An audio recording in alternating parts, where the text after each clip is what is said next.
Hi, everyone. Welcome to In Limbo Conversations.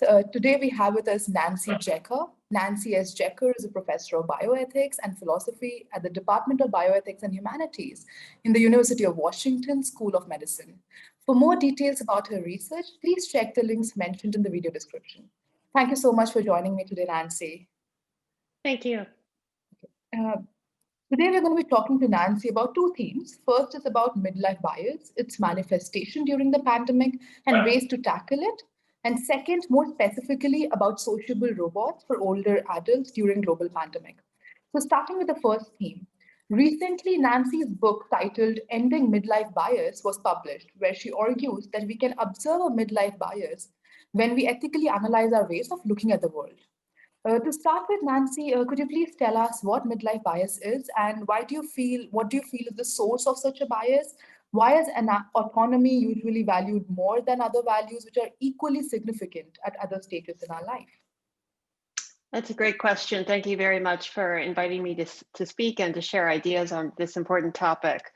So, midlife bias is a term I coined to refer to applying values that are central during midlife to all life stages.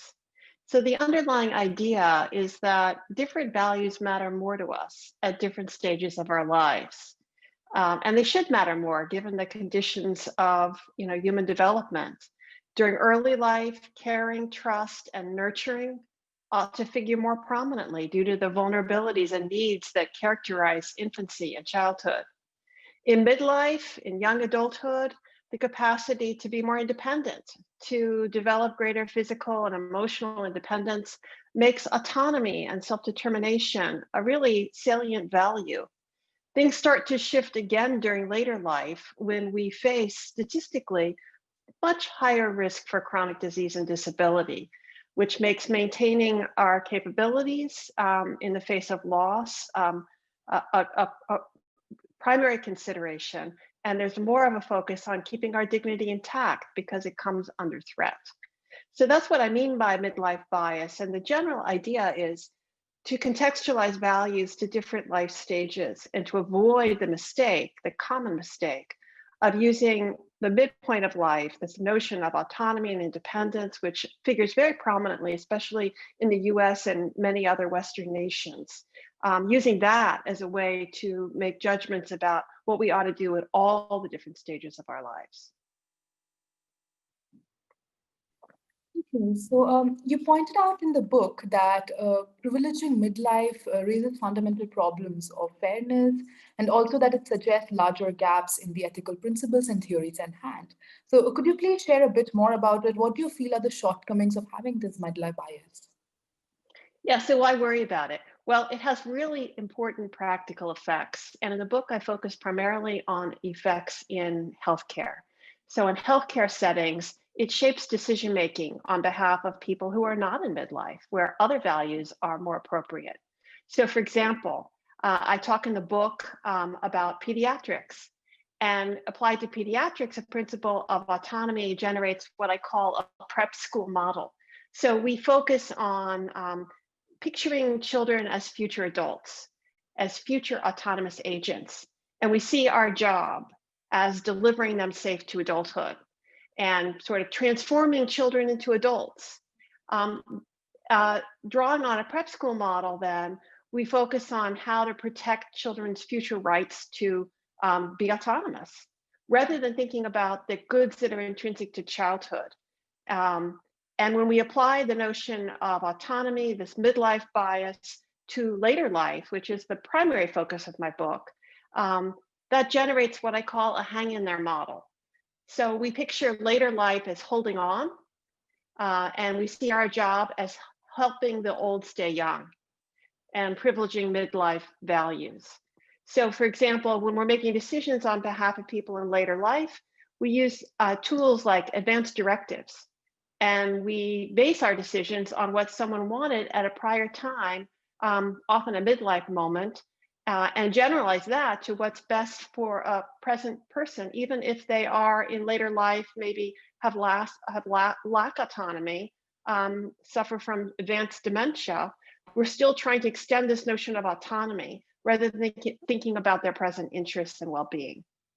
So it produces all kinds of sort of strange effects. When you're talking about an infant, is autonomy really the central value, or is it sort of nurturing and care and tenderness? And when you're talking about someone in later life, perhaps who's care dependent, perhaps who suffers from cognitive deficits, is it really the case that the most important thing is their self-determination?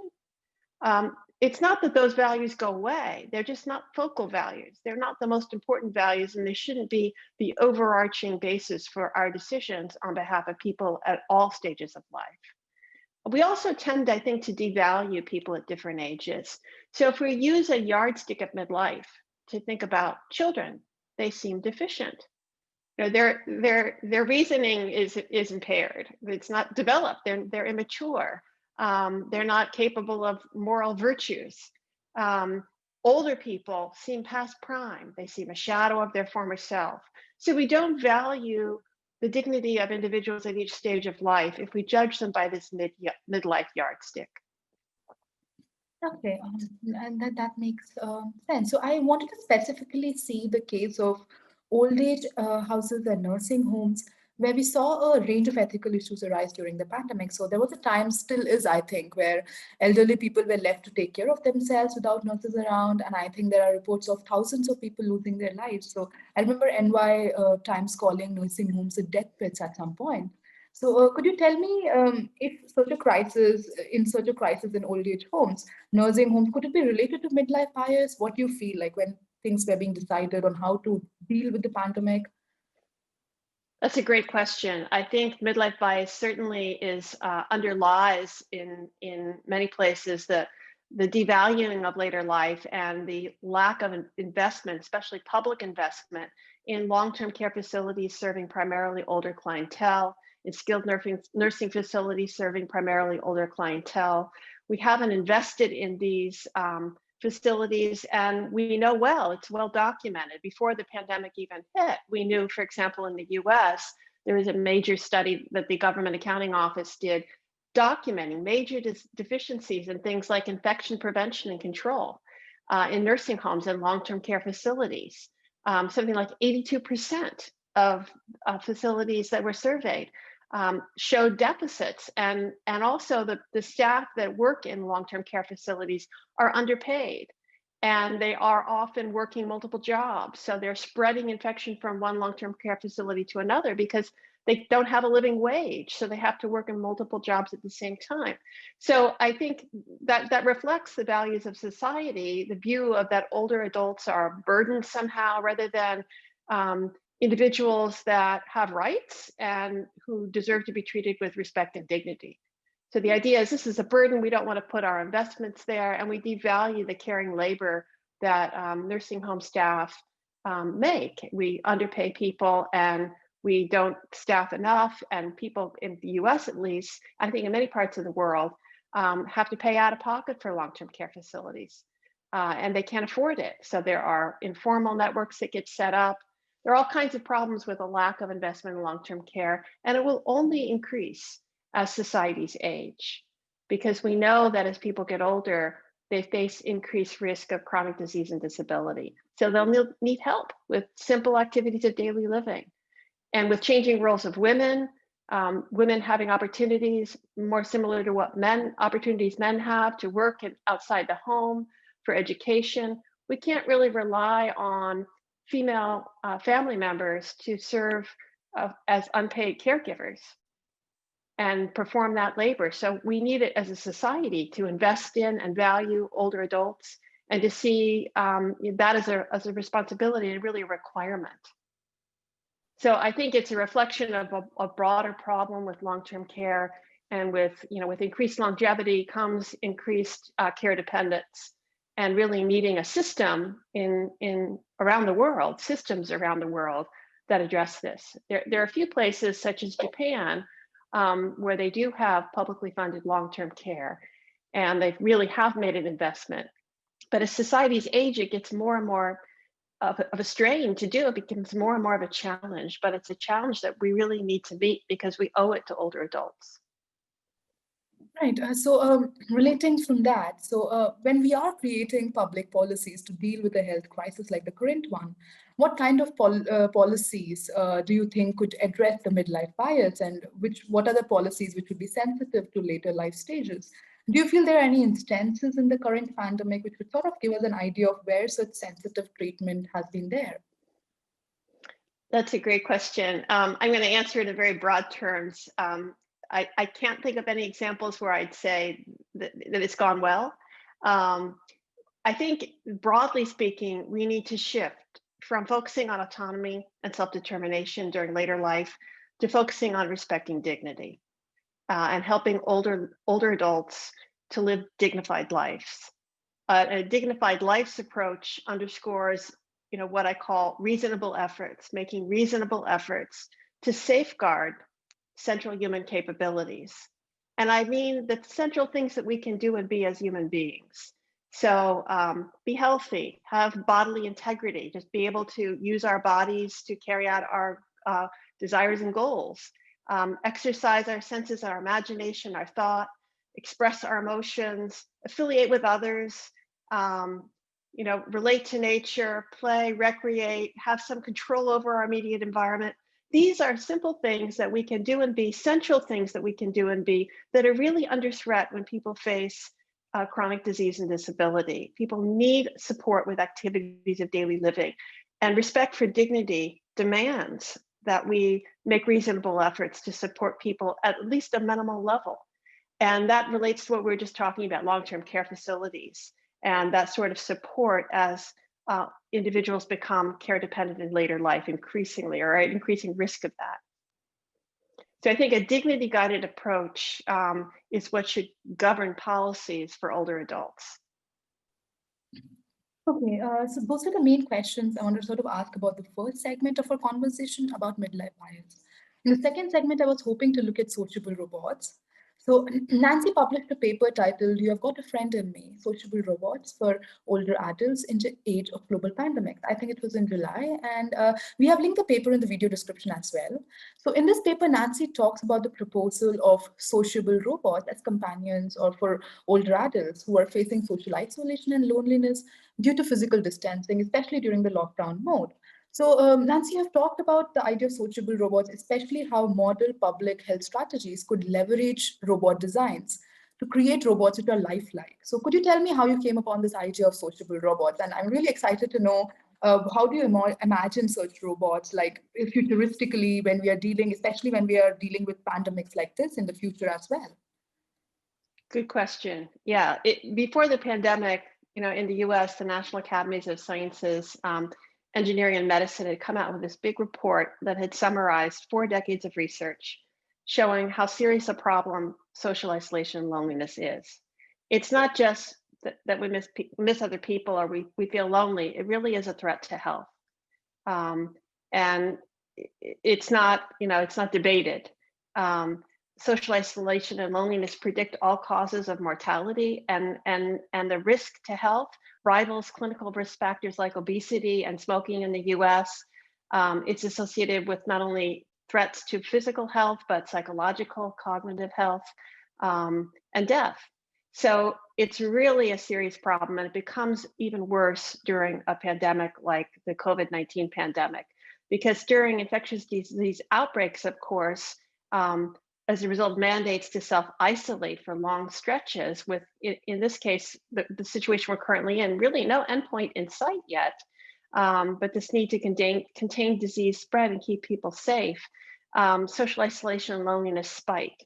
And so what's a safe way where when we can't see our family or our friends, or when we're already socially isolated and don't have interactions and opportunities to affiliate with others, what's a safe way to protect, this feeling of loneliness, but also the real threats to health that go along with that? So what I propose in the paper that you mentioned is that there's a really important role for social robots that's been overlooked. And just to share with your audience what I mean by a social robot, sociable robot, it's really, an artificial agent, often powered by artificial intelligence, that has, some emotional intelligence, can learn about us as unique individuals, often embodied as with human or animal-like features. And it interacts with us and it learns social norms and behavior attached to whatever role it's playing. And so it gives us an opportunity to interact safely and afford social interactions and help to compensate for the losses that occur during an infectious disease outbreak and to maintain health and well-being. During a pandemic like COVID-19, sociable robots can be sanitized and they can afford kind of a safe, infection-free form of social relationships. And I think they're only getting better. Not only are they getting more emotionally intelligent, but the morphology, the way that they're designed, they've been, these hard metallic surfaces, but increasingly there's a lot of great research that's being done on soft robotics. And this research is modeling robots on, in objects in nature that are soft and will allow us to touch a soft surface, to hug and pat and, have the sorts of interactions that we would have with a friend. And I think it affords a really important avenue to help not just during a pandemic, but in societies where populations are rapidly aging. Social isolation and loneliness are really larger problems, as that National Academies report that I mentioned documented. So especially during pandemics, but beyond pandemics, we really have a serious challenge with social isolation and loneliness. Right. So I was hoping I could talk to you about one objection to the idea of sociable robots. So it is not even an objection, I guess. It is just a challenging thought. So there is a prejudice in favor of human likeness, like there's a certain resistance to the possibility that robots or any machine could be capable of emotions, of sharing a relationship with us. So you have dealt with this point in many of the objections in your paper. So on one hand, this means that people could be leaving out potential support systems. But on the other hand, there are limitations to the sociality of these robots. And some users could be emotionally destabilized when they lose the robot, say due to technical errors or decisions which are beyond the person's control, like the company that handles the robots decides to shut them down. So how do you usually weigh and evaluate all of these points when we are thinking about sociable robots? Well, I mean, part of my answer is just to say that you're right about that. There are risks. There are risks in human relationships as well. Relationships end, people die, people move, people, and we're sad and we miss them, and we can't, what's the comparison? Is it some gold standard pie in the sky, or is it what are the real alternatives for older adults who are alone? The alternative may not be a loving human relationship. It might be social isolation and loneliness during a pandemic and outside a pandemic situation. So I think we need to compare sociable robots to live options. And I think it's really hard to make the case that that social robots are going to take the place of human beings, especially during a pandemic when people are isolating. But even outside of that, more and more older adults live alone. And it's not the case that a sociable robot will be taking the place of anyone who will help address isolation. There are those who just sort of, there's a yuck factor, I think, like, oh, we can't, it's perverse to interact with robots. They don't have, if you come from a Judeo-Christian society, they don't have consciousness, they don't have a soul, they don't feel anything, they don't care. It's not going to be a human-human relationship. It's going to be a robot-human relationship, and it's going to look different. But I think, the issue is not whether we're going to have sociable robots. We do already, and they're going to grow in their significance. The question really is, how are we going to do it well? How are we going to preserve and promote the values of social interactions and affiliation that we value? And I think the pandemic is really an opportunity, as are aging societies more broadly, to really think hard about what is important to us in our social interactions and how do we want to design these artificial agents to interact with us in ways that we feel good about and that we'll value, that will be meaningful to us. So those are great questions, and I'm excited to see what happens in the future, because I think they are coming, and I hope that we do a good job with it. Yeah, those were all the questions I wanted to ask you, Nancy. Thank you so much for doing this with me. It's been really great talking to you. Thank you very much. It's been a pleasure.